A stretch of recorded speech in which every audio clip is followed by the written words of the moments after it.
तो दोस्तों, अगर आप भी हमारे चैनल पे पहली बार आए हैं तो हमारे चैनल को सब्सक्राइब कीजिए, क्योंकि मैं हिंदी में आपके लिए मजेदार गोस्ट स्टोरीज लाता रहता हूँ, जिसे सुन के आपको बहुत मजा आएगा और आप मेरी आवाज के फैन हो जाओगे। तो चलिए। बचपन से ही मेरा यह सपना था कि मैं आर्मी ज्वाइन करूं।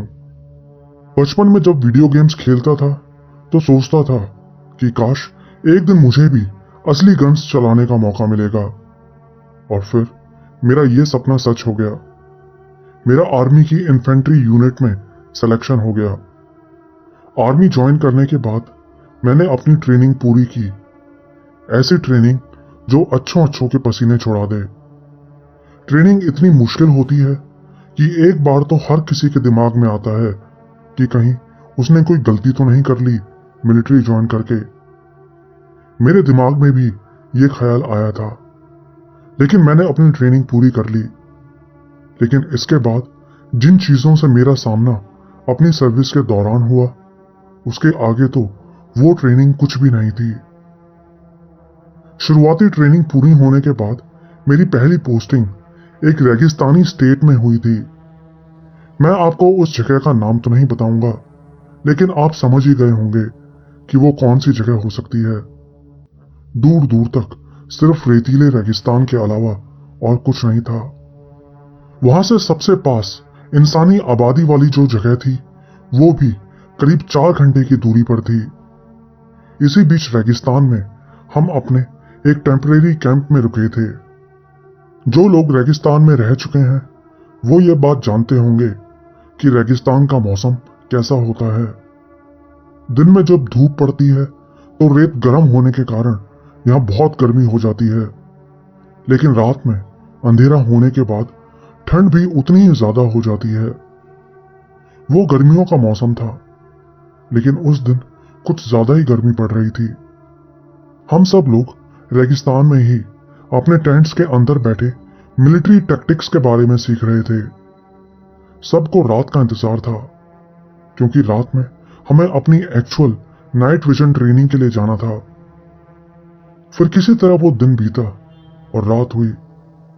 रात में हम लोगों ने खाना खाया और फिर हम सबको नाइट विजन ग्लासेस और कुछ मैप्स दे दिए गए। पूरा आसमान सितारों से भरा था। दूर दूर तक सिर्फ रेगिस्तान और आसमान के सितारे थे, जो देखने में बहुत खूबसूरत लग रहे थे। दिल को एक अलग सा ही सुकून महसूस हो रहा था, जो मैंने आज तक महसूस नहीं किया था। हम सब करीब 9 बजे 2-2 के पेयर्स में कैंप से निकल गए। हमें वहां से करीब 5 किलोमीटर दूर एक पॉइंट पर इकट्ठा होना था और फिर वहां से एक साथ वापस आना था। और फिर जैसे घंटों रेगिस्तान में भटकने के बाद हम सब अपने कैंप में वापस पहुंच गए। वापस आने पर हमें कुछ घंटे सोने की परमिशन मिल गई। मैं भी सोने के लिए अपने स्लीपिंग बैग के अंदर घुस गया। लेटते ही नींद आ गई, लेकिन फिर करीब आधे घंटे बाद ही हमारे ऑफिसर ने जोर से पकड़ के मुझे हिलाया। मैं जल्दी से उठा तो उसने सख्त लहजे में बोला, उठो, तुम्हें कैंप के बाहर ड्यूटी देनी है। दरअसल हमारे कैंप के चारों तरफ करीब 200 मीटर दूर हमने फेंसिंग की हुई थी, जिसमें बारी बारी सब जवानों की ड्यूटी लग रही थी। अरे यार, ये क्या मुसीबत है। ऑफिसर की बात सुन के मैं जल्दी से उठा और अपनी वर्दी पहनकर और अपनी गन लेकर बाहर चेक पॉइंट पर खड़ी जीप में जाके बैठ गया। मुझे एक रेडियो फोन भी दिया गया था और कहा गया था कि फेंस के अंदर किसी को भी आने देने से पहले रेडियो फोन पर परमिशन लेनी होगी। मैंने कहा यस सर, और फिर मैं अपनी ड्यूटी करने लगा। रात करीब 2:30 बजे का टाइम होगा। कैंप के सब जवान गहरी नींद में सोए हुए थे, सिवाय मेरे और मेरे एक ऑफिसर के। हम दोनों उस जीप के अंदर बैठे चारों तरफ नजर रखे हुए थे। चारों तरफ सिर्फ अंधेरा और सन्नाटा था। शायद आपको ये बात अजीब लगे, लेकिन रात के सन्नाटे की भी एक अलग आवाज होती है।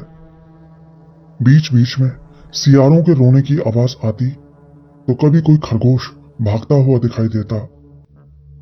कुछ देर बाद वो ऑफिसर भी सोने के लिए चला गया।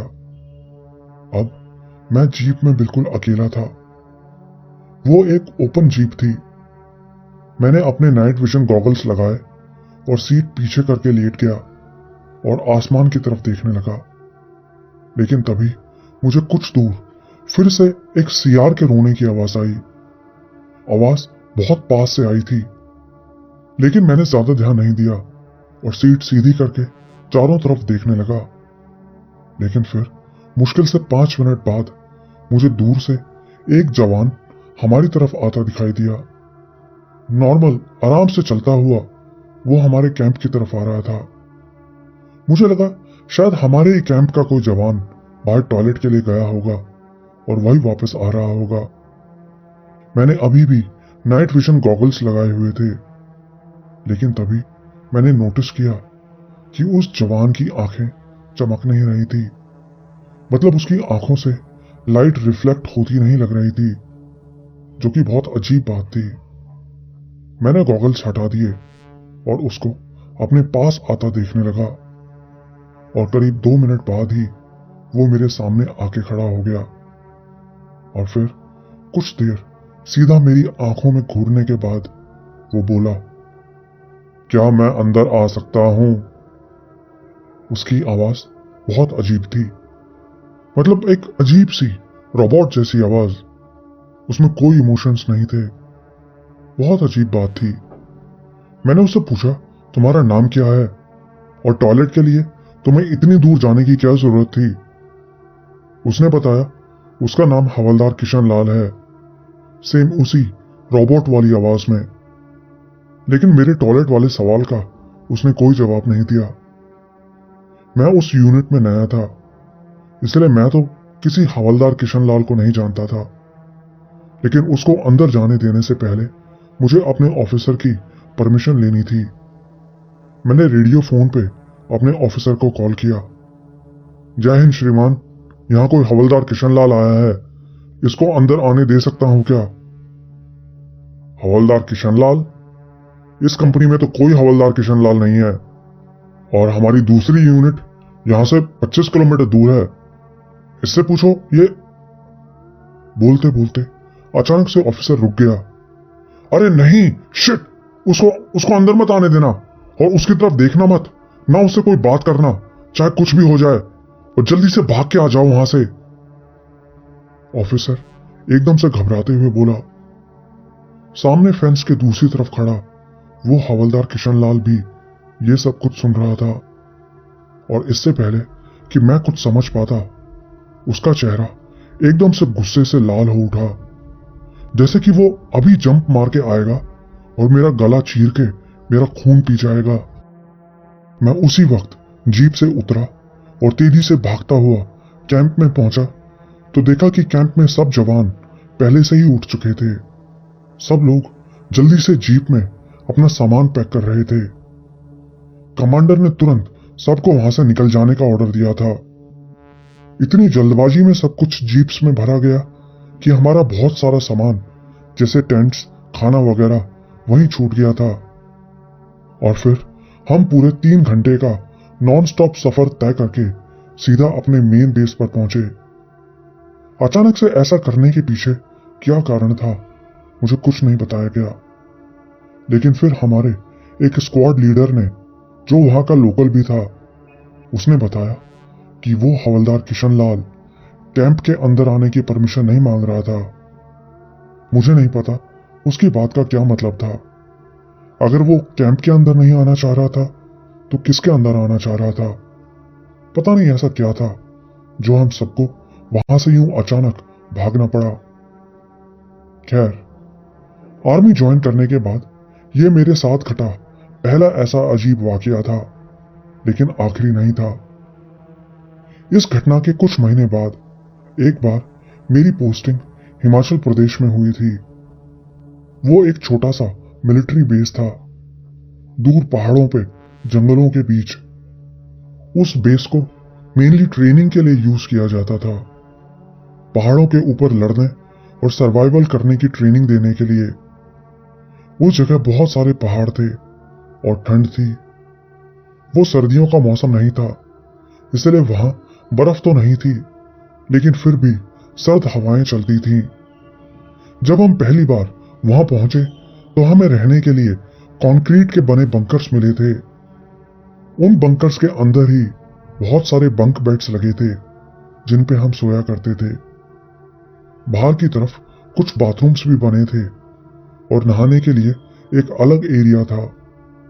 रात में इतने लोग एक साथ अंदर सोते थे, इसलिए ठंड भी महसूस नहीं होती थी, लेकिन बाहर निकलते ही पता चलता था कि बाहर कितनी ठंड है। शुरू के कुछ दिन हमारे लिए सबसे मुश्किल थे, क्योंकि इतनी ऊंचाई पे बॉडी को एडजस्ट होने में ही काफी टाइम लग जाता है। पहाड़ों पे ऑक्सीजन की कमी थी, जिस वजह से हमारा डेली का फिजिकल रूटीन भी जैसे स्लो मोशन में ही होता था। और हाँ, पहाड़ों पे इतनी ऊपर आपको हर वक्त थका हुआ महसूस होता है। मन करता है बस सारा दिन सोते रहो। खाने पीने की भी लिमिटेड चीजें थी। वो ऐसी जगह थी जहां रहने के लिए आपको अपने दिमाग को बहुत स्ट्रांग बनाना पड़ता है। कमजोर इरादों वाले लोग उस जगह पर नहीं टिक सकते। ऊपर से हर रोज अपनी मोटी मोटी यूनिफॉर्म पहने, कमर पर भारी भारी बैकपैक्स लटकाए ट्रेनिंग के लिए हमें पहाड़ों के ऊपर जाना होता था। पहाड़ों के नीचे की तरफ तो बर्फ नहीं थी, लेकिन ऊपर अच्छी खासी बर्फ थी। एडजस्ट करना मुश्किल था, लेकिन फिर भी शुरू की 3 रातें आराम से गुजर गईं। लेकिन फिर चौथी रात हमें रात के समय अकेले पहाड़ पे चढ़ने और सरवाइव करने की ट्रेनिंग लेनी थी। कोई बड़ी बात नहीं थी। ऊपर जाने के लिए हमें मैप्स, कंपास और कुछ टूल्स दिए गए थे। ऊपर जाके हमें एक फाइनल चेक पॉइंट पर इकट्ठा होना था। लेकिन फिर मेरे साथ कुछ ऐसा हुआ जो कि बहुत अजीब था। मैं बीच जंगल में अकेला चलता हुआ ऊपर जा रहा था। चारों तरफ घुप अंधेरा था और ठंड थी, बहुत ज्यादा ठंड। मैं जानता था मेरी तरह मेरे दूसरे साथी भी जंगल में अलग अलग जगहों पर मौजूद हैं, लेकिन उस वक्त मुझे और कोई दिखाई नहीं दे रहा था। अपना हैवी बैकपैक और गन लिए मैं बस चलता जा रहा था। सोच रहा था कि बस किसी तरह यह सब कुछ खत्म हो और मैं सोने के लिए लेटूं। मैंने पहला चेक पॉइंट आसानी से पार कर लिया, लेकिन दूसरे चेक पॉइंट पर जाने के लिए मुझे एक तालाब को पार करना था। मुझे आज भी अच्छे से याद है कि कैसे मैं उस तालाब में भरे गंदे पानी के बीच चलता हुआ उसमें से निकल रहा था। मैंने बूट्स पहने हुए थे, लेकिन फिर भी मेरे जूते पानी से बिल्कुल भर चुके थे। उस बर्फीले पानी के बीच संभल के चलते हुए मुझे बिल्कुल गधे वाली फीलिंग आ रही थी, लेकिन मैं जानता था यह जरूरी है। किसी तरह मैं उस तालाब को पार करके बाहर निकला और बाहर जाके अपने जूते उतार के जुराबों को निचोड़ने लगा। इतनी देर से चलते हुए यह पहली बार था जब मैं कुछ देर के लिए रुका था, लेकिन तभी मुझे ऐसा महसूस हुआ जैसे कोई मुझे देख रहा है, और देखे जाने की वो फीलिंग बहुत तेज थी। वहां पक्का कोई था। मैं जूते पहनते पहनते एकदम से खड़ा हो गया और चारों तरफ देखने लगा। चारों तरफ अंधेरा था। मैं अपनी फ्लैशलाइट की मदद से चारों तरफ देखने की कोशिश कर रहा था, लेकिन वहां कोई नहीं था। ना कोई जानवर, ना कोई इंसान, सिर्फ मैं अकेला अंधेरे के बीच। एक बार के लिए लगा कि शायद मेरी ही तरह कोई दूसरा जवान होगा, लेकिन ऐसा नहीं हो सकता था, क्योंकि हम सबको अलग अलग रास्ते दिए गए थे जिससे हमको जाना था। मेरा दिल धाड़ धाड़ बज रहा था। मैं कुछ देर वहीं खड़ा रहा, लेकिन मुझे आसपास कोई मूवमेंट नजर नहीं आई। लेकिन कुछ तो था। दिल बार बार कह रहा था कुछ तो गड़बड़ है। मैंने जल्दी से अपने गीले बूट्स पहने और ऊपर की तरफ जाने लगा। सोचा था कि थोड़ा ऊपर जाके फिर से ध्यान से सुनूंगा। ऊपर जाते हुए मैं सोच रहा था कि मैं खामखा इतना घबरा रहा हूं। मेरे पास गन है, मिलिट्री नाइफ है, मैं किसी भी तरह के खतरे से निपटने के लिए तैयार था। लेकिन मुश्किल से 10 मिनट बाद ही मुझे फिर से वही फीलिंग आने लगी, देखे जाने की फीलिंग। पहले जब मुझे ऐसा लगा था तब मैं एक जगह पर खड़ा था, लेकिन इस बार तो मुझे चलते चलते ही ऐसा महसूस होने लगा था। ट्रेनिंग के दौरान एक चीज हमें सिखाई गई थी कि अगर कभी ऐसा लगे कि कोई आपका पीछा कर रहा है तो अपने कदमों की स्पीड चेंज करते रहो, जिससे कि पीछा करने वाला आपके कदमों की नकल ना कर सके और आपको उसकी आवाज सुनाई दे जाए। मैंने भी ऐसा ही किया, लेकिन कई दूर जाने के बाद भी मुझे कदमों की कोई आवाज नहीं आई। मैं पूरा ध्यान लगा के सुनने की कोशिश कर रहा था कि कहीं से कुछ तो आवाज सुनाई दे। कदमों की कोई आवाज नहीं थी, लेकिन किसी के सांस लेने की आवाज जरूर आ रही थी, तेज तेज सांस लेने की, जैसे कोई जानवर लेता है। लेकिन मैं रुका नहीं, बस चलता रहा। मैं इस बात के लिए तैयार था कि अगर कोई जानवर मेरे ऊपर झपटेगा तो मैं उसी वक्त अपनी चाकू से उसको चीर दूंगा। चलते चलते मैं अपने तीसरे चेक पॉइंट पे भी पहुंच गया। इस बार पता ही नहीं चला कि मैं कब वहां तक पहुंच गया था, क्योंकि मेरा पूरा ध्यान उस सांस लेने की आवाज पे लगा था। अब मुझे एक लास्ट चेक पॉइंट पर और पहुंचना था और उसके बाद हम सब वापस आने वाले थे। लेकिन देखे जाने और पीछा करने की वो फीलिंग अभी भी मुझे महसूस हो रही थी।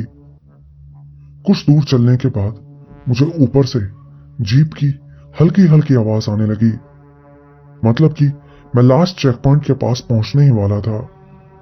लेकिन वो चीज जो मेरा पीछा कर रही थी अभी तक मेरे सामने नहीं आई थी। ये तो पक्का था कि वो कोई जानवर नहीं है, क्योंकि कोई जानवर इतनी देर तक अपने शिकार का पीछा नहीं करता। अगर वो कोई जंगली जानवर होता तो अभी तक मेरे ऊपर झपट चुका होता। लेकिन फिर वो था क्या, समझ नहीं आ रहा था। लेकिन इस बीच एक बहुत बड़ी गलती मुझसे हो गई अनजाने में।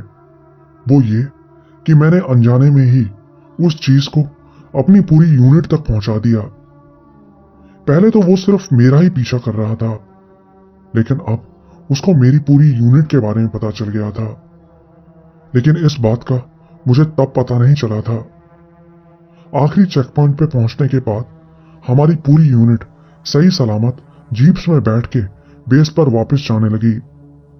जो जवान टाइम से चेक पॉइंट पे पहुंच गए वो सब जीप्स में बैठ के वापस आ गए, और जो छूट गए उन सबको बोल दिया गया कि उन्हें जीप्स के हॉर्न की आवाज का पीछा करते हुए पैदल पैदल ही नीचे आना होगा। अजीब बात थी, लेकिन मिलिट्री में ऐसा ही होता है। बेस में पहुंच के बाकी के जवानों के साथ बंकर में सोना बहुत सुकून देने वाला था। मैं आराम से सो गया, कुछ अजीब नहीं हुआ। ये उसी पहाड़ की फोटो है जो मैंने अगले दिन खींची थी। अगली रात फिर से हम लोगों को नाइट टाइम नेविगेशन ट्रेनिंग के लिए पहाड़ के ऊपर जाना था, लेकिन इस बार हम अलग अलग नहीं बल्कि एक साथ जा रहे थे। सब जवान एक लाइन में चल रहे थे। हर एक जवान एक दूसरे से करीब 20 मीटर की दूरी पर था। जैसा कि मैंने बताया, मैं इन्फेंट्री यूनिट में था और यूनिट में मेरा रोल रॉकेट लॉन्चर कैरी करने का था, इसलिए लाइन में मैं बहुत पीछे की तरफ था। मेरे पीछे सिर्फ एक जवान था। मेरे लिए यह अच्छी बात थी कि मैं लाइन में आगे नहीं था। शुरू के कुछ घंटे हमने पहाड़ी के ऊपर चढ़ने में बिताए। तब तक दिन भी ढलने लगा था और कुछ ही देर बाद धूप अंधेरा छा गया। थकान भी अब हावी होने लगी थी। अंधेरा होते ही मुझे फिर से वही अजीब सा डर लगने लगा।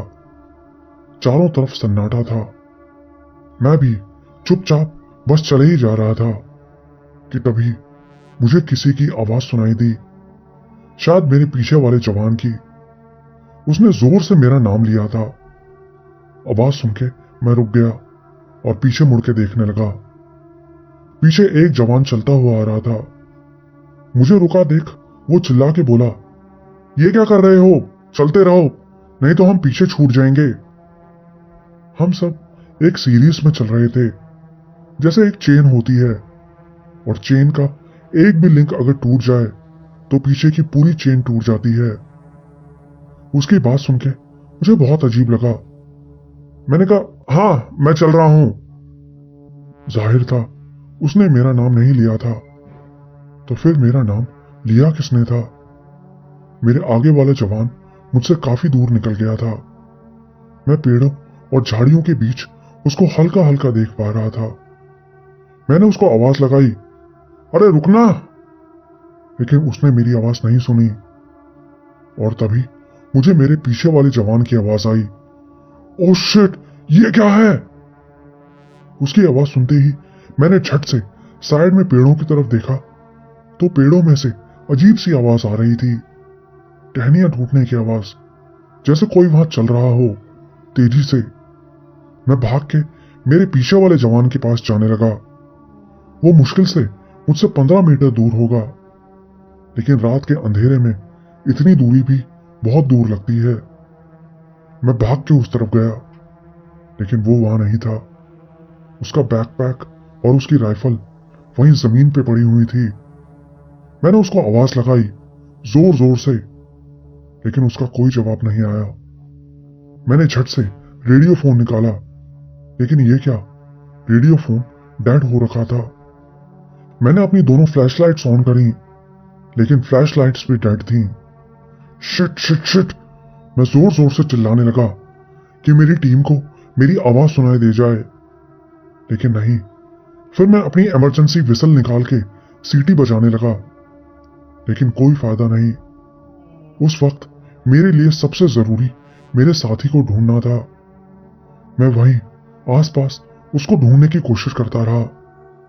यह सब कुछ इतना जल्दी हुआ कि कुछ समझ ही नहीं आया।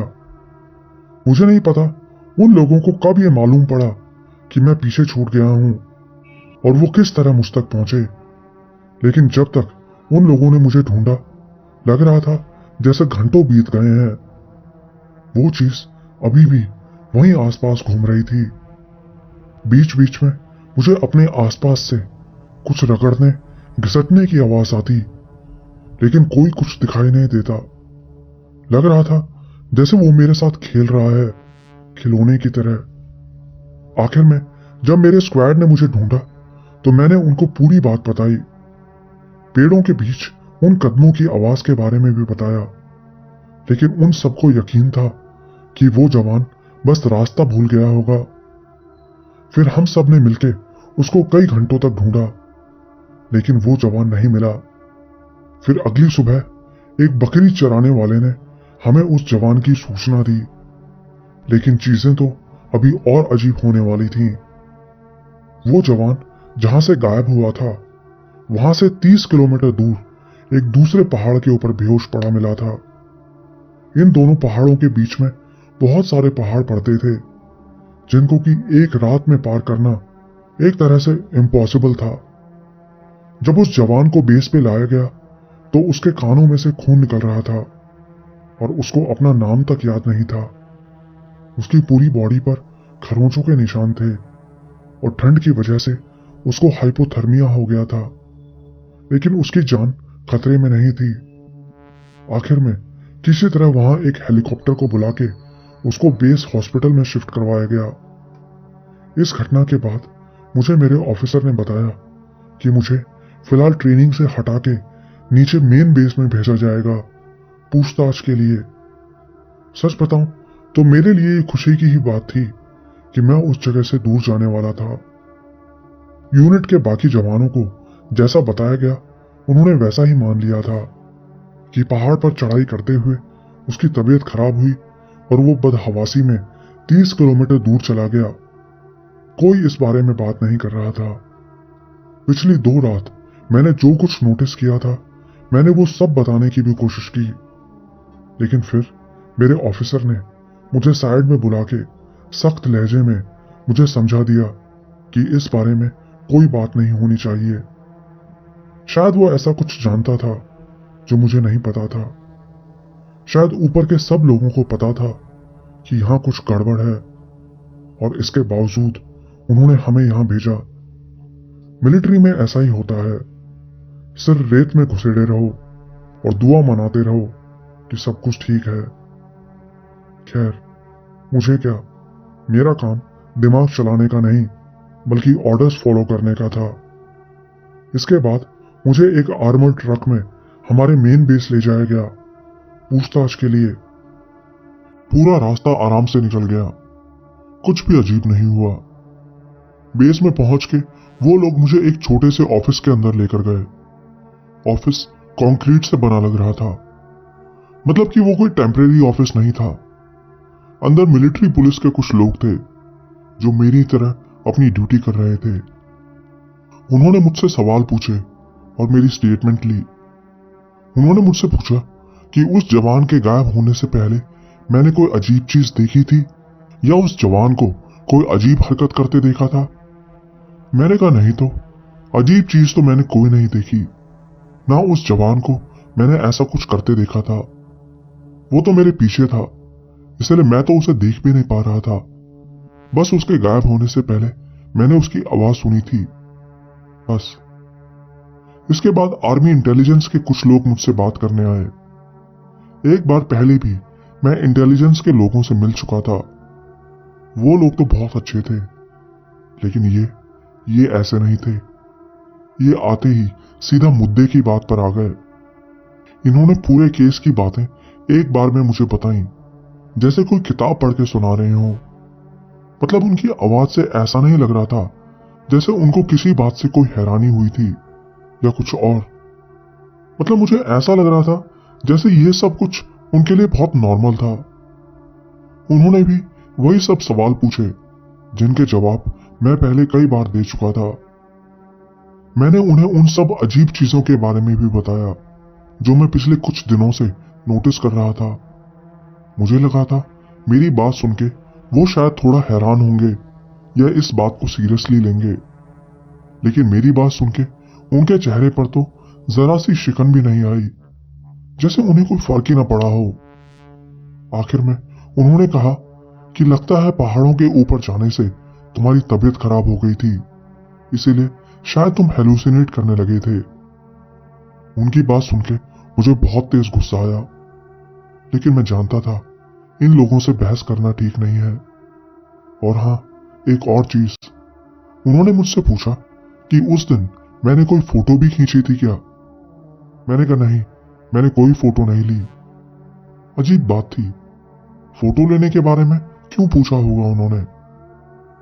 फिर जाते हुए उन्होंने कहा कि वो मेरे बूट के नीचे से एक स्वैब लेना चाहते हैं, मतलब कि मेरे बूट के नीचे से थोड़ा सा सैंपल निकाल के लेना चाहते हैं। मुझे आज तक नहीं पता कि उन लोगों ने ऐसा क्यों किया था। वो लोग जानबूझ के मुझसे मजे ले रहे थे या फिर वो किसी और ही चीज का पता लगाने की कोशिश कर रहे थे।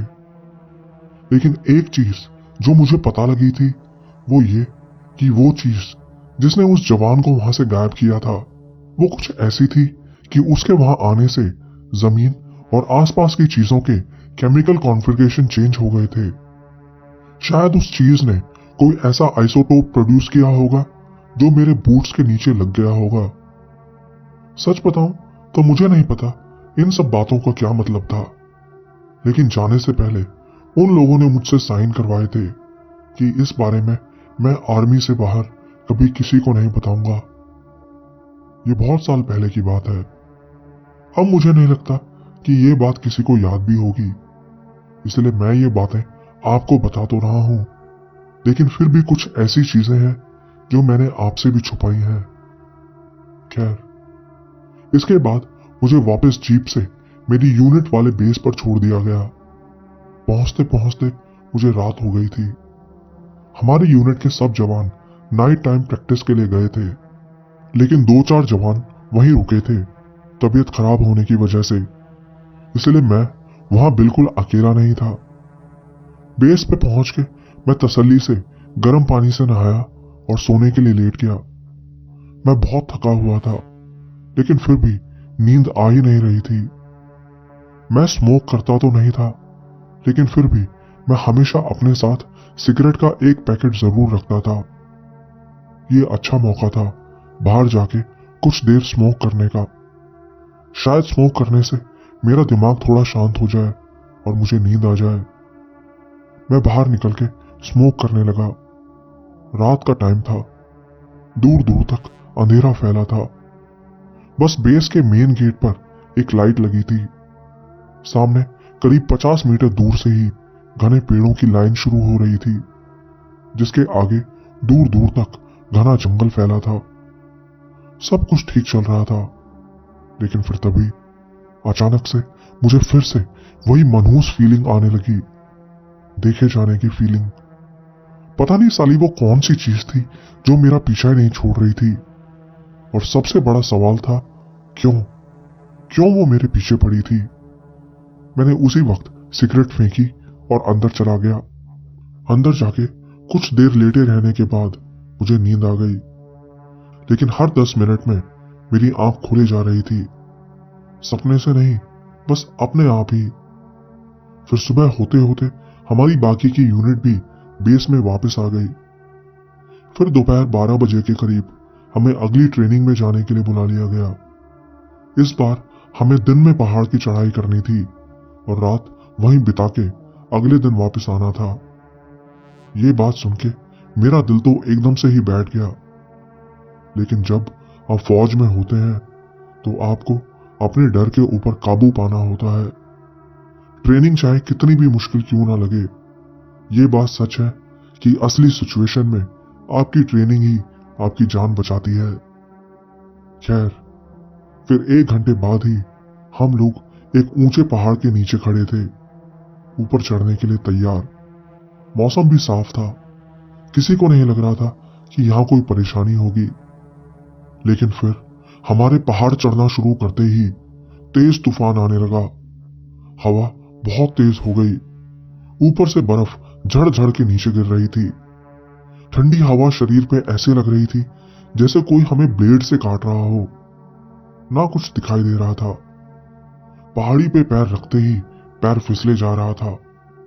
ऐसा लग रहा था जैसे वो पहाड़ हमें जान से मारने की कोशिश कर रहे थे। और ये बात मैं मजाक में नहीं कह रहा हूं। हम सबके पास अपने अपने कंपास थे, लेकिन एक पॉइंट ऐसा आया कि सबके कंपास ने ही काम करना बंद कर दिया। हम सबको एक पर्टिकुलर पॉइंट पर पहुंचना था, लेकिन हम जितनी भी कोशिश करते वो कंपास हमें बार बार एक दूसरी जगह पर पहुंचाया जा रहा था। वो तो अच्छा हुआ कि हमारे जो ट्रेनिंग गाइड्स थे वो अपने काम में बहुत ही अच्छे थे। उन्होंने किसी तरह रेडियो फोन्स पे इंस्ट्रक्शन देते हुए हम सबको वहां पहुंचा दिया जहां हमें इकट्ठा होना था। चढ़ाई करते हुए तो हमें ठंड का एहसास नहीं हुआ, लेकिन उस जगह पहुंचते ही सब ठंड के मारे कांपने लगे। वो तो अच्छा हुआ कि हमारे ऑफिसर्स ने वहां पहले से ही 2 बड़े बड़े टेंट्स का इंतजाम किया हुआ था।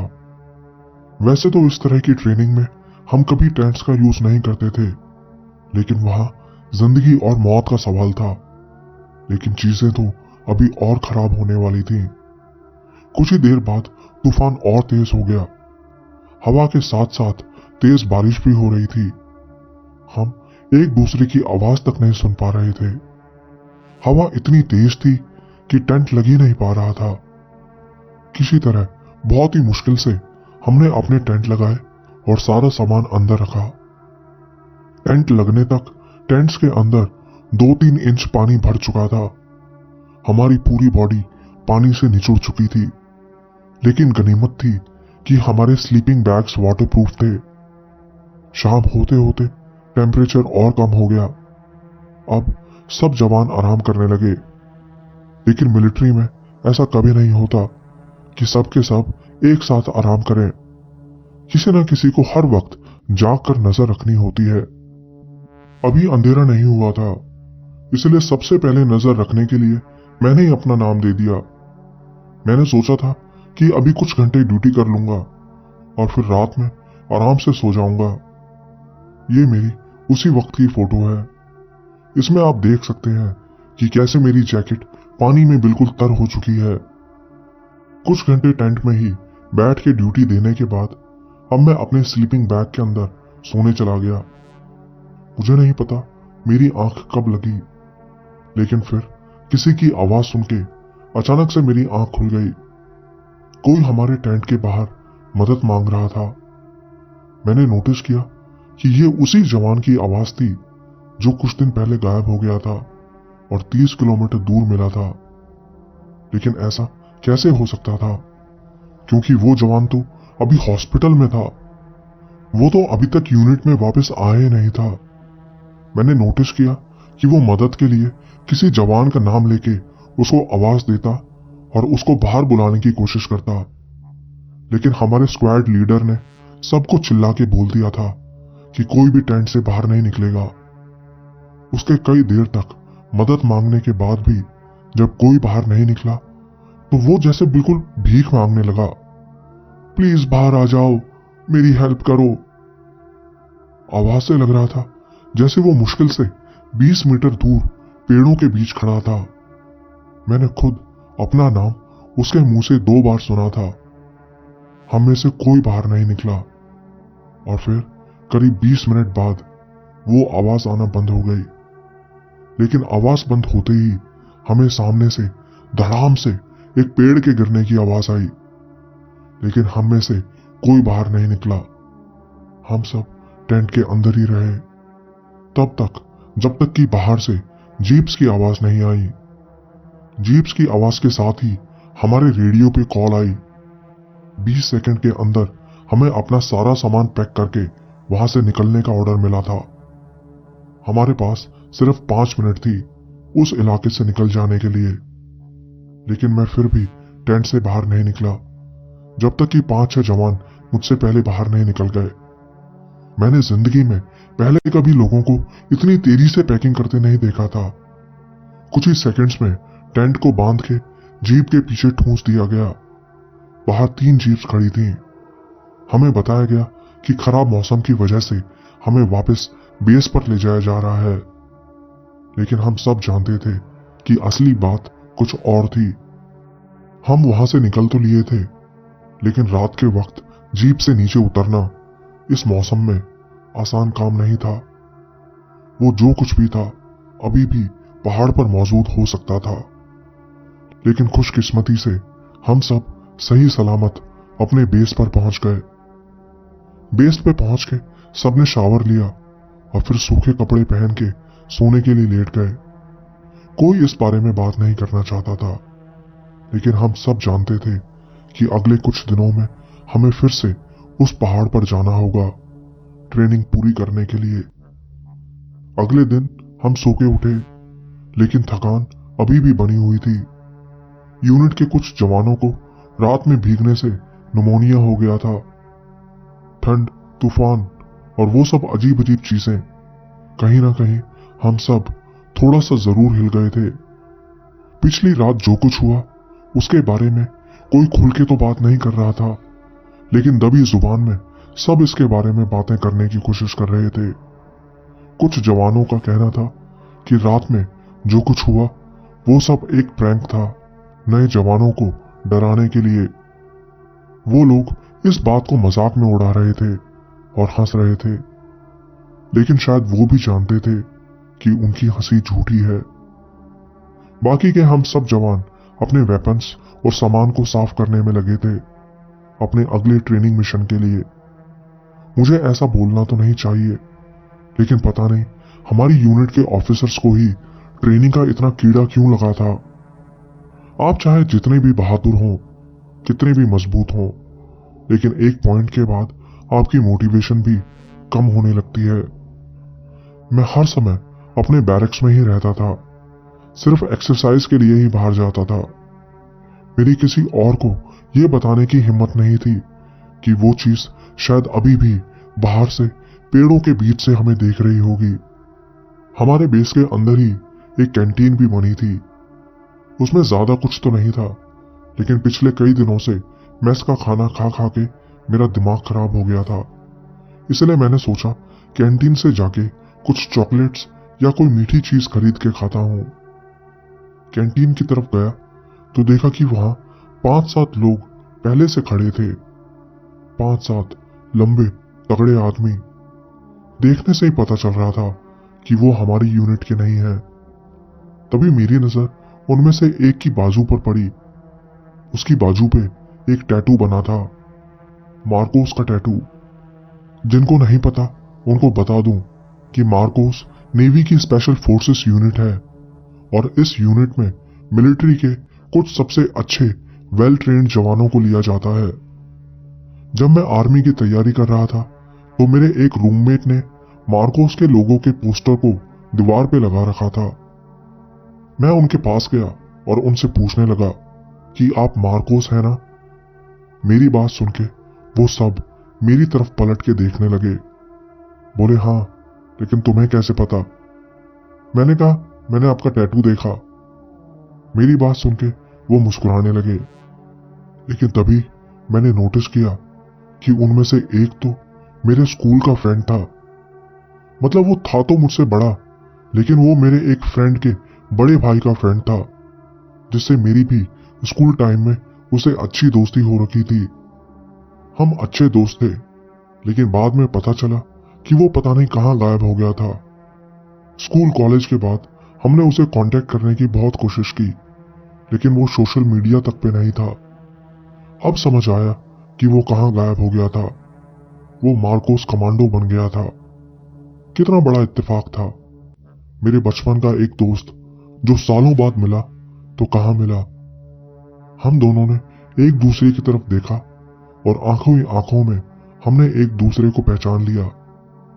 वैसे तो मुझे उसे सैल्यूट मारना चाहिए था, क्योंकि वो मुझसे बड़ी रैंक पे था, लेकिन उस वक्त ये मेरे दिमाग में नहीं आया।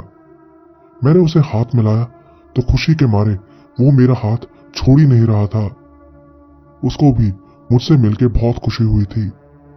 हम दोनों कई देर तक एक दूसरे के बारे में पूछते रहे, पुरानी बातों को याद करते रहे।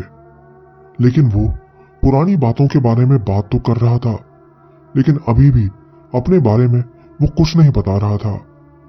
जब भी मैं उसके बारे में कुछ पूछता कि वो आजकल कहाँ है, कहाँ ड्यूटी चल रही है, यहाँ कैसे आना हुआ, तो वो मेरी बात टाल देता। मैं जानता हूँ कमांडोज को अपने बारे में पर्सनल बातें बाहर बताना बिल्कुल अलाउड नहीं होता, इसलिए मैं भी उसको बात टालने दे रहा था। और फिर करीब 10-15 मिनट बात करने के बाद उन लोगों के जाने का टाइम हो गया। उन्होंने अपने बैग्स में कुछ राशन का सामान भरा हुआ था। शायद वो वहां राशन का सामान ही लेने आए थे। फिर वहां से जाते हुए उसने मुझे साइड में अकेले में बुलाया और अपनी सिगरेट नीचे फेंकते हुए बोला, चाहे कुछ भी हो, तुम्हें उस जगह फिर से नहीं जाना है। वो जगह ठीक नहीं है, समझ गए ना? वो बहुत ही सीरियस टोन में मेरी आंखों में देखते हुए मुझसे बोला। मैंने कुछ नहीं कहा, बस हाँ में सर हिला दिया। फिर उसने मुझसे हाथ मिलाया और वहां से चला गया। यहां एक चीज और मैं आपको बता दूं कि उसके ग्रुप में जितने लोग थे वो सब के सब कमांडो नहीं थे। मेरा मतलब मैं आपको कैसे समझाऊं? अगर आप कभी किसी मिलिट्री कमांडो से मिले होंगे तो आप समझ जाएंगे कि एक कमांडो की बॉडी लैंग्वेज अलग ही होती है। उनमें से कुछ तो कमांडोज लग रहे थे, लेकिन कुछ पक्का कमांडोज नहीं थे। खैर, इसके बाद मैं वापस अपने बैरक में चला गया और एक बुक पढ़ने लगा, लेकिन मेरा दिमाग उसी की बात में उलझा हुआ था। उसने मुझसे फिर से वहां जाने को मना किया था, लेकिन मैं मना कैसे करूं? अपना पैर तोड़ लूं या बुखार होने का नाटक करूं? अगर किसी तरह नाटक करके मैं वहां जाने से बच भी गया तो क्या मैं अपने आप से कभी नजरें मिला पाऊंगा? मेरी यूनिट के बाकी सब जवान वहां जाएंगे और मैं उनको छोड़ के यहां अकेला चूहे की तरह दुबका रहूंगा। नहीं, आखिर में मैंने फैसला किया कि चाहे जो हो, एक बुजदिल की तरह जीने से अच्छा तो मैं मरना पसंद करूंगा। और फिर कुछ ही घंटे बाद हमें फिर से पहाड़ पर चढ़ने के लिए बुला लिया गया। इस बार भी पहाड़ पर चढ़ते हुए मुझे सिवाय मनहूसियत के और कुछ महसूस नहीं हो रहा था। ऐसा लग रहा था जैसे वो चीज जानबूझ के मुझे मेंटली परेशान कर रही थी। ऊपर से ये ट्रेनिंग हर रोज मेरी बॉडी को तोड़े जा रही थी। एक इंसानी शरीर एक हफ्ते में 175 किलोमीटर पहाड़ की चढ़ाई करने के लिए नहीं बना है, वो भी कंधे पे 80 किलो वेट लटकाए। बीच बीच में हमें एक एक दिन का ब्रेक भी मिलता था। लेकिन फिर करीब 3 हफ्ते बाद मेरी बॉडी पूरी तरह से ट्रेन हो गई। अब हम सब पहाड़ चढ़ने में बिल्कुल कंफर्टेबल हो चुके थे। इसी को ट्रेनिंग कहा जाता है। पहले जो चीज इतनी मुश्किल लगती थी, वो बाद में आपको एक रोज का रूटीन लगने लगती है। पहले मेरा पूरा ध्यान इसी बात पे रहता था कि ये चढ़ाई कब खत्म होगी।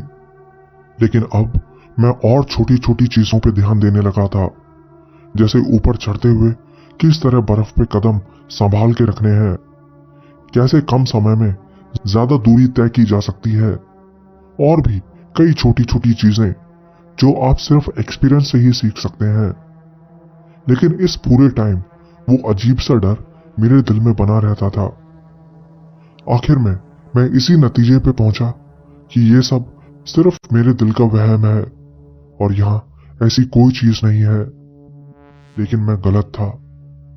करीब 2 हफ्ते बाद हमें फिर से उसी पहाड़ पे चढ़ाई के लिए बुलाया गया, जहां से उस रात हमें भागना पड़ा था। पता नहीं हमें फिर से क्यों उसी जगह दोबारा ले जाया गया। हमारे सीईओ का मानना था कि ये हमारी यूनिट की ट्रेनिंग के लिए बहुत अच्छा चैलेंज होगा। पता नहीं इन ऑफिसर्स के दिमाग किस तरह काम करते हैं। वो लोग हमें सीधा मौत के मुंह में लेकर जा रहे थे। अंधेरा होने से पहले ही हम उसी पॉइंट पे पहुंच गए जहां से पिछली बार हमें भागना पड़ा था। वहां पहुंच के हमने टेंट्स लगाए और रेस्ट करने लगे। लेकिन मुझे 5 मिनट के लिए भी नींद नहीं आ रही थी।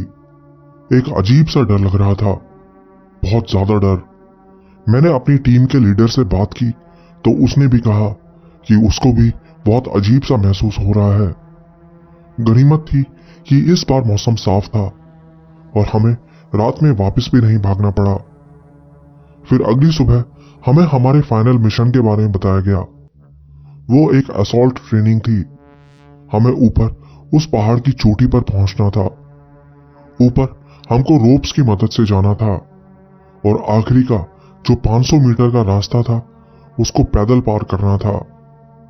हमें बताया गया कि ऊपर कुछ स्पेशल फोर्सेस भी हैं जो इस मिशन में हमारे साथ भाग लेंगे। लेकिन हमें बस अपने मिशन पर ही फोकस करना है, उनकी तरफ ध्यान नहीं देना। और फिर शाम को अंधेरा होते ही हमने असॉल्ट शुरू कर दिया और आधी रात होते होते हम उस पहाड़ी के काफी ऊपर तक पहुंच गए थे। सब कुछ बिल्कुल स्मूथ चल रहा था। हम धीरे धीरे अपनी ट्रेनिंग के हिसाब से आगे बढ़ रहे थे। अब ऊपर एक पर्टिकुलर पहाड़ी पर पहुंच के मैंने अपनी रोप का हुक निकाल के वहां एंकर गाड़ के लगा दिया, जिससे कि मेरी टीम के बाकी जवान ऊपर आ सकें। इतना करके मैं बस पलटा ही था कि मुझे पीछे से मेरे ही साथी जवान ने आवाज दी, ये तुमने क्या किया? रस्सी क्यों काटी? इससे किसी की जान भी जा सकती है। मैं हैरान था। मैंने कहा, मैंने तो कोई रस्सी नहीं काटी।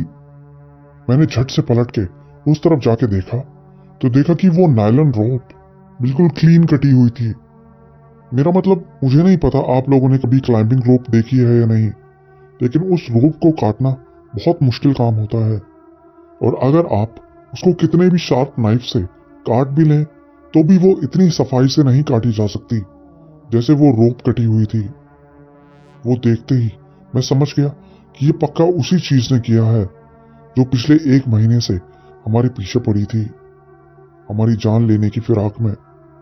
खुशकिस्मती से उसके बाद हमें सिर्फ 2 छोटी छोटी पहाड़ियां और चढ़नी थी, जो कि हमने जल्दी से पूरी भी कर ली।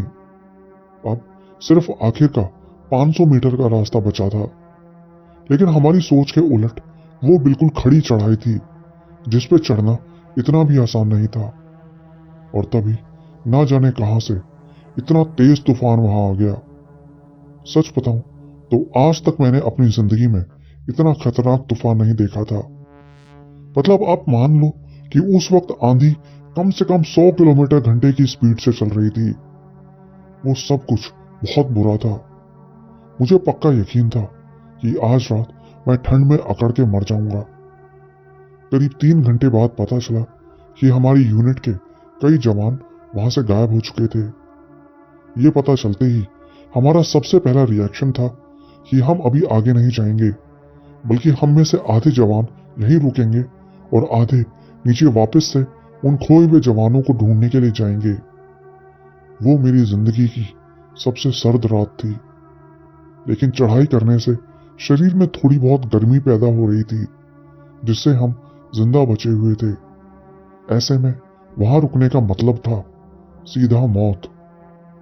हालात बहुत बुरे थे। आखिर में फैसला लिया गया कि हम वहां नहीं रुकेंगे, बल्कि ऊपर जाएंगे। ऊपर पहाड़ के दूसरी तरफ पक्के रास्ते पर जीप्स हमारा इंतजार कर रही थी। ये एक बहुत मुश्किल डिसीजन था, लेकिन फौज में आपको अक्सर ऐसे मुश्किल डिसीजन लेने पड़ते हैं। तूफान रुकने का नाम ही नहीं ले रहा था। बटालियन का ऐसा कोई जवान नहीं था जिसको फ्रॉस्ट बाइट नहीं हुई थी। मतलब जब आप बर्फ में बहुत देर तक एक्सपोज रहते हैं तो आपकी बॉडी जलनी सी लगती है, उसी को फ्रॉस्ट बाइट कहते हैं। जैसे तैसे हम लोग पहाड़ के दूसरी तरफ पहुंचे तो वहां पहले से ही कुछ टेंट्स रखे हुए थे। हमने किसी तरह उन टेंट्स को फिक्स किया। इसके बाद उन्होंने हमें 20 मिनट रेस्ट करने का समय दिया।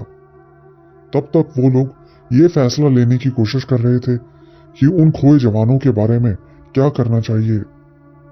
मेरे ख्याल से वो लोग ऊपर की हायर अथॉरिटीज से बात करने की कोशिश कर रहे थे। मौसम इतना खराब था कि ऐसे में हेलीकॉप्टर को भी वहां नहीं भेजा जा सकता था। ना ही हमारे लिए पॉसिबल था कि हम उनको ढूंढने जा सकें। हमारे पास इस तरह के इक्विपमेंट्स ही नहीं थे।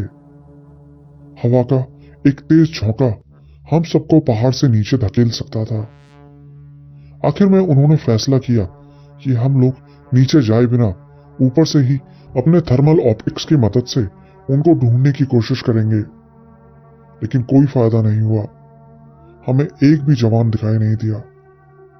फिर हम सब एक लाइन में एक दूसरे का हाथ पकड़ के पहाड़ से थोड़ा नीचे उतर के उनको देखने की कोशिश करने लगे, लेकिन उसका भी कोई फायदा नहीं हुआ।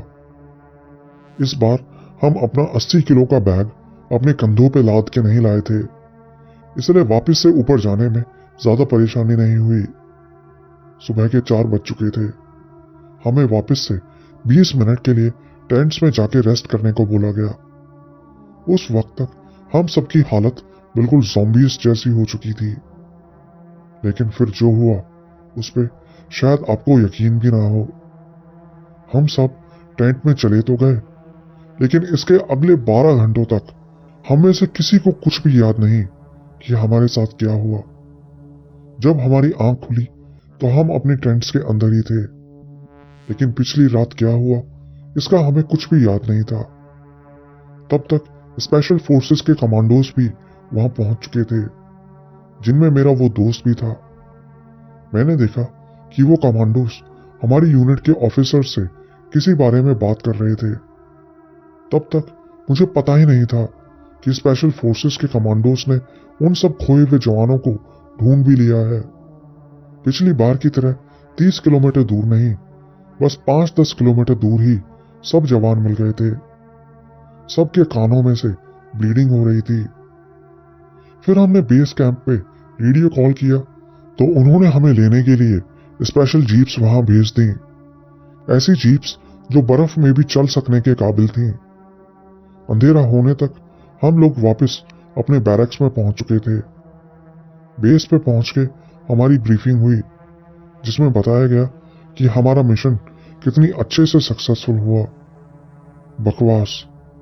वो तो खुशकिस्मती से हमारे सब जवान वापस आ गए थे, नहीं तो अगर इन लोगों की बेवकूफी से हम एक जवान भी खो देते तो इनकी नौकरी चली जाती। फिर हम सब ने अपने अपने बैग्स पैक किए और रात 3 बजे ही हमें नींद से उठा दिया गया। हमें बस से वापस रेगिस्तान में ले जाया जा रहा था। मैं आपको बता नहीं सकता वहां से निकलते हुए मुझे कितना अच्छा लग रहा था। कोई वहां बिताए समय के बारे में बात नहीं कर रहा था। जो जवान गायब हुए थे, हॉस्पिटल से आने के बाद सबका यही कहना था कि या तो उनको कुछ भी याद नहीं था या वो इस बारे में बात नहीं करना चाहते थे। ये उसी पहाड़ी की फोटो है जो मैंने अगले दिन तूफान खत्म हो जाने के बाद ली थी। मैंने अपना फेस ब्लर किया है, लेकिन फोटो में ये अजीब सी जो डिस्टॉर्शन है, ये मुझे आज तक नहीं पता कि ये कैसे हुई। शायद इसीलिए उन लोगों ने मुझसे पूछा था कि मैंने कोई फोटो तो नहीं ली।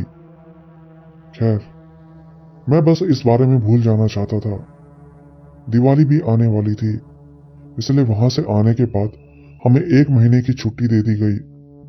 घर आने के बाद मेरा ज्यादातर समय सोने और दारू पीने में ही निकल गया।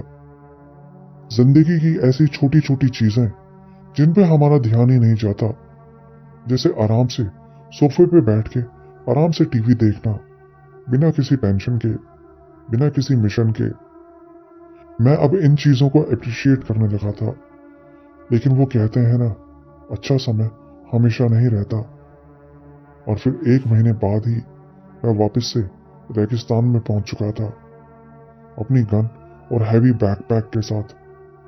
वहां जाने के बाद शुरू के 15-20 दिन हमने कई ट्रेनिंग मिशंस पूरे किए, लेकिन वो सब कुछ नॉर्मल था। वहां ऐसा कुछ अजीब नहीं हुआ, इसलिए उनके बारे में मैं आपको नहीं बताऊंगा।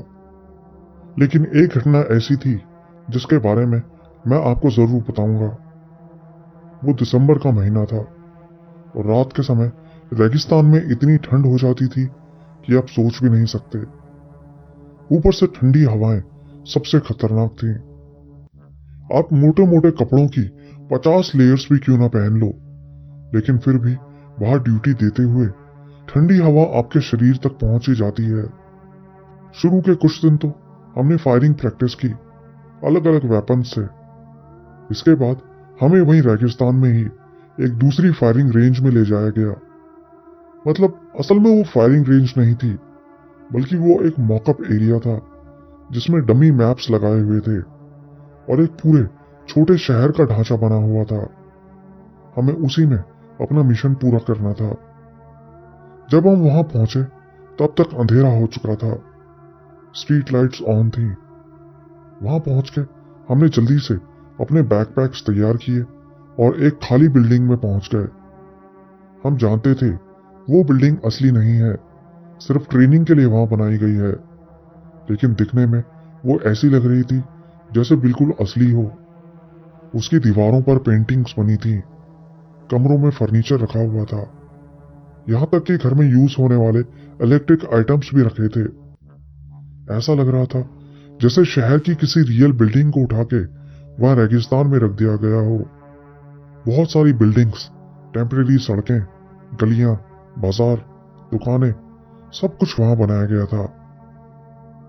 कुछ घंटे आगे जाने के बाद मैं एक बिल्डिंग के अंदर जाके बैठ गया। हमें बताया गया कि अब हम रेस्ट ले सकते हैं और अगले मिशन के बारे में हमें सुबह बता दिया जाएगा। मैं अपना बैकपैक उतार के वहीं अंदर ही बैठ गया।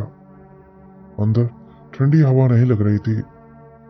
मैंने सोचा कि अब कुछ घंटे रेस्ट कर लेता हूं और फिर सुबह होते ही निकल पड़ूंगा। लेकिन मैं पूरी रात नहीं सो सका। पूरी रात एक अजीब सी आवाज मुझे परेशान करती रही, जैसे कोई लोहे की चीज या कोई शटर हवा से जोर जोर से बड़बड़ा रहा हो। आखिर में मुझे अपने ईयर प्रोटेक्शन प्लग्स को कानों में ठूसना पड़ा और तब जाके मुझे चैन पड़ा और मैं कुछ घंटे सो पाया। अगली सुबह रेडियो फोन पर मैसेज आया कि अब आगे का मिशन शुरू करना है। दिन निकल चुका था, लेकिन बाहर अभी भी बहुत ठंड थी। मैंने जल्दी से उठ के कुछ ड्राई फ्रूट खाया और अगले मिशन के लिए रेडी हुआ। करीब 20 मिनट बाद ही हमें हमारे अगले टास्क के बारे में बताया गया। टास्क ये था कि अगले कुछ दिनों तक हमें वहीं एक घर में ही अपना एक छोटा सा बेस बनाना है और वहीं से पूरे शहर में पेट्रोलिंग यूनिट्स भेजनी है, शहर में छिपे टेररिस्ट को ढूंढने के लिए। टेररिस्ट बनने वाले जवान भी हमारी यूनिट के थे। इसके अलावा शहर में सिविलियंस भी छोड़ रखे थे और हमें यह ध्यान रखना था कि हम सिविलियंस को कोई नुकसान ना पहुंचाएं। इसके लिए हमें लेजर गन्स दी गई थी। सबकी बॉडी में लेजर सेंसर टैग्स लगे थे, जिससे कि पता चल सके कि किसने किस पे फायर किया है। सच बताऊं तो ये टास्क असल में बहुत मजेदार था, किसी रियल लाइफ वीडियो गेम की तरह। बेस बनाने के लिए हमने एक 3 मंजिला बिल्डिंग को चुना। सबसे पहले हमने उस बिल्डिंग को चारों तरफ से सिक्योर करना था। इसके लिए हमने बिल्डिंग के चारों तरफ बहुत सारी बार्ब वायर्स लगाई और अंदर बाहर जाने वाले सब रास्तों को ब्लॉक कर दिया, सिवाय एक रास्ते के जिसको हम यूज करने वाले थे। ठीक उस ओपन रास्ते के ऊपर फर्स्ट फ्लोर पे हमारी मशीन गन पोजीशन थी। थर्ड फ्लोर की सीढ़ियों और खिड़कियों को भी हमने भारी भारी सैंड बैग से बंद कर दिया था। वहां से कोई भी बिल्डिंग के अंदर नहीं घुस सकता था। हम खुश थे कि हमने अपने बेस को बहुत अच्छे से सिक्योर कर लिया है और अब कोई टेररिस्ट इसके अंदर नहीं घुस सकता। हमारे 3 स्क्वाड्स थे। रात में एक स्क्वाड बाहर पेट्रोलिंग के लिए चला गया, दूसरा स्क्वाड सोने के लिए चला गया और तीसरा स्क्वाड बेस में अपनी पोजीशंस पर ड्यूटी दे रहा था। मैं पेट्रोलिंग वाले स्क्वाड में था। हम 2 घंटे पूरे डमी शहर में घूमते रहे, लेकिन कोई टेररिस्ट नहीं मिला। आखिर में हम बेस पर वापस आ गए। हमें कुछ घंटे सोने के लिए कहा गया, लेकिन सोते ही फिर से वही तेज आवाज आने लगी, लोहे की आवाज। हम सबने फैसला किया कि हम अपनी अगली पेट्रोलिंग में ये जाके चेक करेंगे कि वो आवाज कहां से आ रही है और उसका परमानेंट इलाज कर देंगे। मैंने कानों में ईयरबड्स लगाए और सोने लगा। अब सोए हुए हमें 2 घंटे ही हुए थे कि बेस के बाहर ग्रेनेड फटने की आवाज से हमारी आंख खुल गई। वो एक ट्रेनिंग ग्रेनेड था। उस ग्रेनेड बॉम्ब की आवाज के साथ ही मशीन गन्स और राइफल्स चारों तरफ गड़गड़ाने लगी। हमारे ऊपर दूसरी यूनिट की टेररिस्ट टीम ने अटैक किया था, लेकिन हमारा डिफेंस बहुत स्ट्रांग था। करीब आधे घंटे की मुठभेड़ के बाद सब टेररिस्ट वहां से वापस चले गए। मैंने जितना सोचा था यह काम उससे कहीं ज्यादा मजेदार था। इसके बाद हमारे स्क्वाड को उन भागे हुए टेररिस्ट को ढूंढने के लिए भेजा गया, लेकिन हमें कोई नहीं मिला। फिर वापस आते हुए हमने फैसला किया कि हम उस बिल्डिंग को जाके चेक करेंगे जहां से वो भड़बड़ की आवाज आती है। मजे की बात थी कि वो आवाज उस वक्त भी आ रही थी। आवाज का पीछा करते करते हम एक बिल्डिंग के पास पहुंचे, लेकिन हैरानी की बात थी कि वो बिल्डिंग चारों तरफ से बंद थी। मतलब वो थी तो एक मॉकअप बिल्डिंग ही, लेकिन उसके सारे खिड़की दरवाजे चारों तरफ से लकड़ी के मोटे मोटे बोर्ड्स लगा के बंद कर रखे थे। हम जैसे ही उस बिल्डिंग के ठीक सामने पहुंचे तो वो आवाज एकदम से बंद हो गई, लेकिन तब तक ये पक्का हो गया था कि वो आवाज इसी के अंदर से आती है। रात का टाइम था, इसलिए हमने डिसाइड किया कि अभी हम वापस चलते हैं और कल दिन में फिर से यहां आके चेक करेंगे। वैसे भी अब वो आवाज बंद हो चुकी थी, लेकिन अपने बेस पे पहुंच के जब मैं सोने के लिए लेटा तो वो आवाज फिर से आना शुरू हो गई। ऐसा लग रहा था जैसे कोई जानबूझ के हमें परेशान करने के लिए सब कर रहा है। मुझे तो बहुत गुस्सा आया, लेकिन सोने के लिए मुश्किल से कुछ घंटे मिले थे, इसलिए हम अब बाहर नहीं जाना चाहते थे। फिर सुबह जब उठे तो हमें बताया गया कि हमारा मिशन चेंज हो गया है। अब हमें डिफेंसिव रोल से हटा के ऑफेंसिव रोल में लगा दिया गया था और हमारा पहला मिशन था वहां के एक पर्टिकुलर एरिया को क्लियर करना। इसमें हमारे साथ 2 और यूनिट्स भी भाग ले रही थी।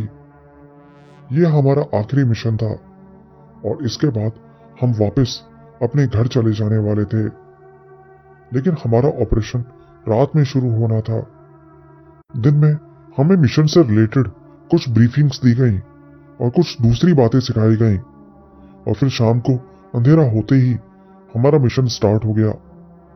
मिशन शुरुआत में तो बहुत आसान लग रहा था, लेकिन फिर हमारे ऊपर चारों तरफ बिल्डिंग से अटैक होने लगा। लेकिन अगले 3-4 घंटों में ही हमने धीरे धीरे उन सभी बिल्डिंग्स को क्लियर कर दिया। अब हमें वापस अपनी पोजीशन पर जाना था। लेकिन वापस जाते हुए मेरे बॉस ने कहा कि दिन में तो हमें वो बिल्डिंग चेक करने जाने का मौका नहीं मिला, चलो अभी जाते हुए ही एक बार देखते हैं कि वहां क्या प्रॉब्लम है। हमारे स्क्वाड से हम करीब 6-7 जवान उस बिल्डिंग को चेक करने के लिए रुक गए, जबकि बाकी के जवान वहां से वापस बेस पे चले गए। हमें लगा था कि हम भी घंटे भर में वहां से निकल पड़ेंगे, लेकिन सबसे बड़ा चैलेंज था उस बिल्डिंग के अंदर घुसना। अंदर जाने का कहीं से कोई रास्ता ही नहीं मिल रहा था। हमारे बॉस ने कहा कि एक तरीका है इस बिल्डिंग के अंदर जाने का, बगल वाली बिल्डिंग के नीचे से। यहाँ हर एक बिल्डिंग के नीचे सुरंग बनी हुई है, जिनमें से हम उस बिल्डिंग के अंदर पहुंच सकते हैं। बस तो फिर देर किस बात की थी। हम सब जल्दी से ये काम निपटा के सोने जाना चाहते थे। बगल वाली बिल्डिंग में पहुंचे तो थोड़ा ढूंढने पे ही हमें वो हैच मिल गया, जिसे खोल के हमें सुरंग के अंदर जाना था। हैच भारी तो था, लेकिन हमने उसे आसानी से खोल दिया। एक तो रात का टाइम था, ऊपर से सुरंग के अंदर घुप अंधेरा था, लेकिन हमारे पास प्रॉपर इक्विपमेंट्स थे। हम सब सुरंग के अंदर घुस गए और अपनी फ्लैशलाइट की मदद से धीरे धीरे रेंगते हुए दूसरी तरफ बिल्डिंग में जाने लगे। 15 मिनट के बाद हम दूसरी बिल्डिंग के हैच के नीचे थे। हैच भारी था, लेकिन नीचे से जोर लगा के हमने उसे खोल दिया।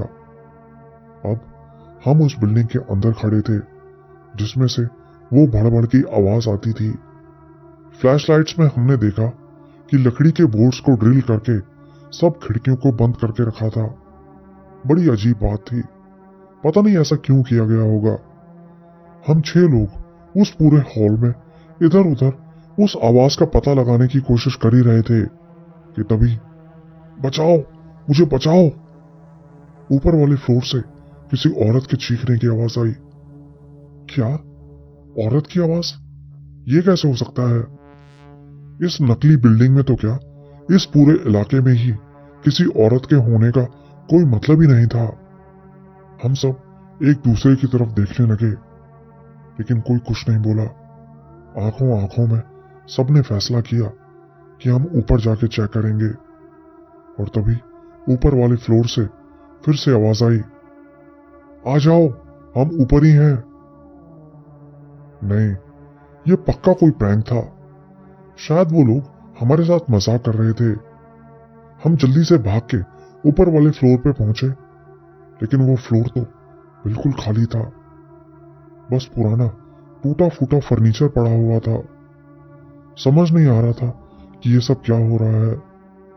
क्या ये भी हमारी ट्रेनिंग का ही कोई पार्ट है, या फिर यहाँ कुछ और ही चल रहा था। और तभी वहां कोने में खड़ी एक अलमारी के अंदर से किसी औरत के हंसने की आवाज आई। हम सब झट से पलट के उस अलमारी की तरफ देखने लगे। मेरे ऑफिसर ने एक जवान से जाके उस अलमारी को खोलने को कहा। मैं आपको बता दूं कि मैं अपने आप को डरपोक नहीं समझता, लेकिन उस वक्त मैं उस अलमारी को नहीं खोलना चाहता था। उस जवान ने हिचकिचाते हुए उस अलमारी को खोल दिया, लेकिन अलमारी तो खाली थी। ये कोई प्रैंक नहीं था। उस बिल्डिंग में एक अजीब सा भारीपन था, जिसको हम सब महसूस कर पा रहे थे। कोई मुंह से ये बात बोल तो नहीं रहा था, लेकिन ये बात सब बहुत अच्छे से महसूस कर रहे थे। तभी मेरे ऑफिसर ने कहा, निकलो यहां से। और उसने इतना कहा ही था कि हम सबकी फ्लैशलाइट अपने आप बंद हो गई। ये बिल्कुल इम्पॉसिबल था, लेकिन हम लोग वहां नहीं रुके। किसी तरह हाथों से सीढ़ियों को महसूस करते हुए हम नीचे पहुंच गए। नीचे हैच अभी भी खुला था। एक एक करके हम उसके अंदर घुसने लगे, लेकिन अंदर घुसते हुए हमें वो हंसने की आवाज फिर से सुनाई दी। आवाज सीढ़ियों से होते हुए नीचे हमारी तरफ आती सुनाई पड़ रही थी। मैं आपको शब्दों में बयान नहीं कर सकता कि वो पल हमारे लिए कैसा था। मतलब सामने दुश्मन दिखाई दे तो आप पकड़ के उसको काबू कर लें, उससे लड़ें, उसको मारें, लेकिन उस दुश्मन से आप कैसे लड़ेंगे जिसको आप देख ही ना सकें। किसी तरह हम लोग रेंगते हुए सुरंग की दूसरी तरफ पहुंच गए, लेकिन ये क्या, दूसरी तरफ का हैच बंद था, जबकि अंदर जाते हुए हमने उस ढक्कन को खोल के साइड में रखा था। हमने उस हैच को खोलने की बहुत कोशिश की, लेकिन वो तो हिल ही नहीं रहा था, जैसे किसी ने ढक्कन के ऊपर कोई बड़ा सा पत्थर रख दिया हो। हम तब तक उसे खोलने की कोशिश करते रहे जब तक हमारे हाथों ने जवाब नहीं दे दिया। वीडियो कॉल करने की कोशिश की, लेकिन रेडियो भी बंद हो चुके थे। कुछ जवान घबरा के चीखने चिल्लाने लगे, जोर जोर से ढक्कन पर मारने लगे, लेकिन वहां कोई होता तो हमारी आवाज सुनता ना। मेरी बॉडी पसीने से तर हो चुकी थी। मैंने हार मान ली। मैं बस सोना चाहता था। ऐसा लग रहा था हमें किसी टॉर्चर सेल में डाल दिया गया है। सांस लेने में भी परेशानी हो रही थी। पता नहीं हम कितनी देर वहां पड़े रहे। 3-4 घंटे तो जरूर बीत गए होंगे। लेकिन फिर जैसे सालों बाद ऊपर बाहर से आवाज आती सुनाई दी। बाहर से कदमों की और बातें करने की आवाज आ रही थी। गालियां देने की आवाजें भी आ रही थी। हम समझ गए कि ये हमारे ही साथी जवान थे जो हमें वहां ढूंढने आए थे। और कुछ ही देर बाद वो हैच खोल के हम सबको बाहर निकाल लिया गया। बाहर निकले तो हमारे सीनियर ऑफिसर्स ने भर भर के हमें गालियां सुनाई।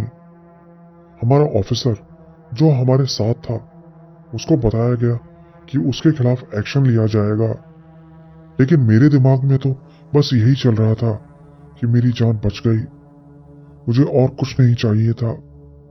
बाद में पता चला कि हमारी यूनिट के बाकी साथी जो रात में बेस पे सोने के लिए चले गए थे, वो सुबह जब सो के उठे तो उन्होंने देखा कि हम लोग अभी तक वापस नहीं आए हैं।